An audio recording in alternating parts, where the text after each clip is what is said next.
ரஷ்யாவில் மருத்துவம் பயில சிறந்த ஒரு அரிய வாய்ப்பு.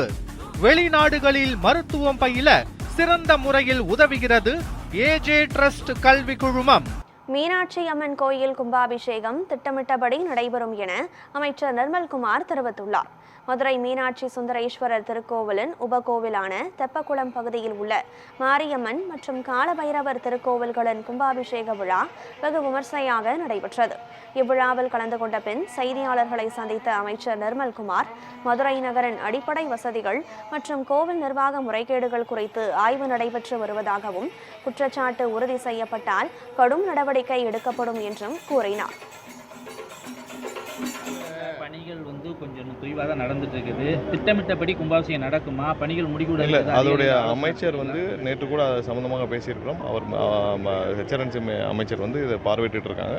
அவங்களுடைய அதிகாரிகளிடம் ஆலோசனை செஞ்சுட்டு வராங்க. விரைவில் நாங்களும் அது என்னென்ன பணிகள் எவ்வளோ பெண்டிங் இருக்குது, எவ்வளோ சீக்கிரம்னா கண்டிப்பாக திட்டமிட்டபடி எந்த தொய்வு இல்லாமல் நடக்கும். அதற்கான ஏற்பாடுகளையும் நம்மளுடைய ஹெச்ஆர்என்சி மினிஸ்டர் சார்பாக அமைச்சர் மூல பார்வையிட்டு வராங்க. ஒவ்வொன்றையும் பார்த்து செஞ்சுட்டு வராங்க. கண்டிப்பாக அது ரொம்ப நாட்களுக்கு அப்புறம் நடைபெற இருக்கும் மீனாட்சி அம்மன் கோயில் கும்பாபிஷேகம்.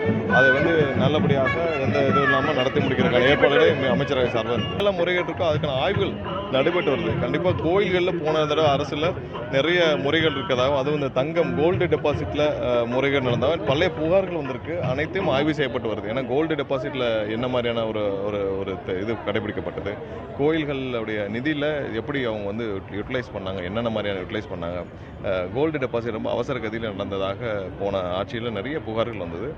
நிறைய இடத்துல நிதிகள் தவறாக முறைகேடாக பயன்படுத்தப்பட்டதுன்னு சொல்லியிருக்கு. ஸோ அனைத்தும் அந்த அமைச்சர்கள் ஆய்வு செய்துட்டு வராங்க. கண்டிப்பாக முறைகேடுகள் இருக்கும் பட்சத்தில் கடுமையான நடவடிக்கை இருக்கும்.